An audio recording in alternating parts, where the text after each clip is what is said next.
Hello mga karusa, samahan niyo ako. Nandito tayo sa kusina ngayon. Magmukbang tayo ng mangga. Organic na mangga, galing ito sa bakuran. Sa mama ng amo ko. Ang daming bunga.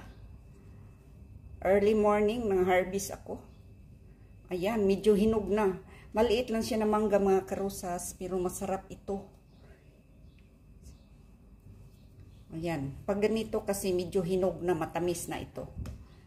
Pero kahit hindi ito hinog, kahit ano pa, puti pa, masarap siya sa ano, sa asin at saka suka na may onion. Ayan. Magbala tayo mga karusas. Ang dami kasing mangga dito sa bakuran, ang daming bunga, 2 puno ito sa ano, ito sa mama ng amo ko. Pero lahat libre kumuha kasi parang isa lang pamilya kasi sa mama nila. Yun. Yung ganitong mga karusas, hinog na ito, matamis na. Hindi pa siya gaano hinog, pero ang sarap nito.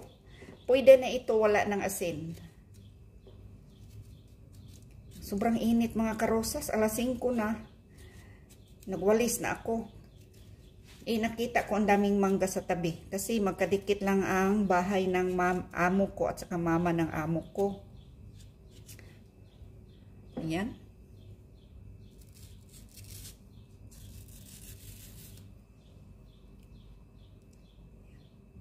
Ayan, malapit na mahinog. Tikman natin.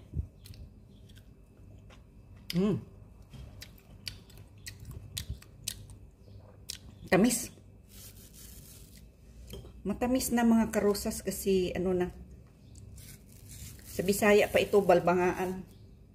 Iwan ko anong tawag sa Tagalog nito. Balbangaan. I mean, yung malapit na mahinog. Ito. Yung mga ganito. Pag super hinog na, itong buong balat, mag-yellow na.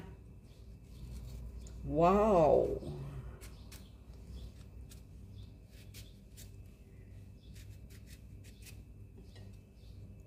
Palaway lang ako mga karusas. Sarap. Marami kasing may kabayan kasi dito sa kabila din sa anak ng amo ko, o sa anak ng amo ko, sa tawag ba dyan, sa mama ng amo ko. Matagal siya gumising. Ako ang unang naka-harvest. Kasi araw-araw maraming hinog. Kasi pag pag mga alas 8 dito, sobrang init na. Kahit alas 5 dito, napaka-humid. Iba ang alas 5 dito, mga 4:30. Maliwanag na ngayon kasi ganun pag pag summer, mga 4:30 dito, maliwanag na. Kaya alas 5, sobrang init na.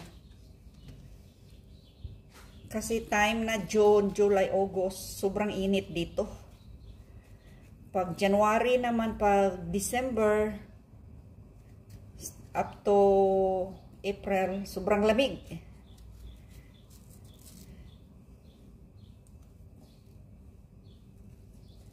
Pasensya na mga karusas kasi yung kutsilyo ko hindi gaano matalas.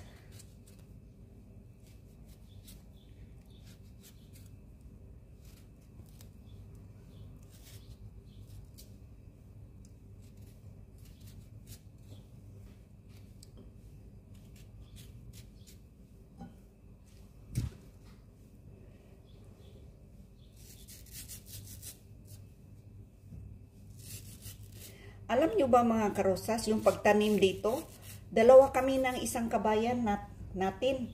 Wala na siya dito ngayon, nasa labas na. Maliit pa ito tinanim namin. Parang binili yata ito grafting, kaya nga, ang bilis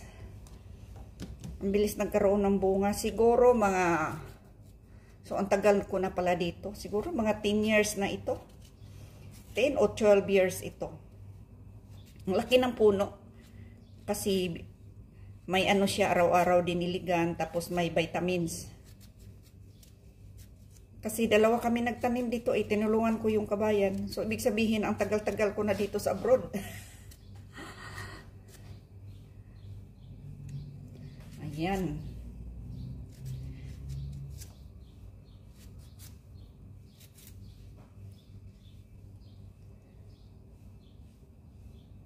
Ayan, tama na ito mga karosas kasi mamaya hindi ko maubos. Bukas naman ang iba o mayang hapon. Kasi pag nagbo-board ako sa kwarto, ito ang kinakain ko.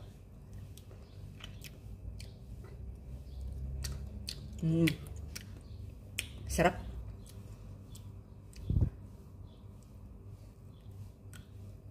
Tamis.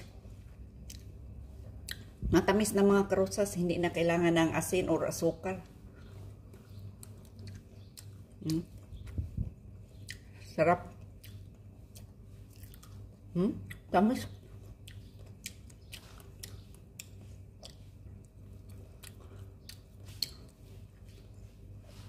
Sobrang hinog na.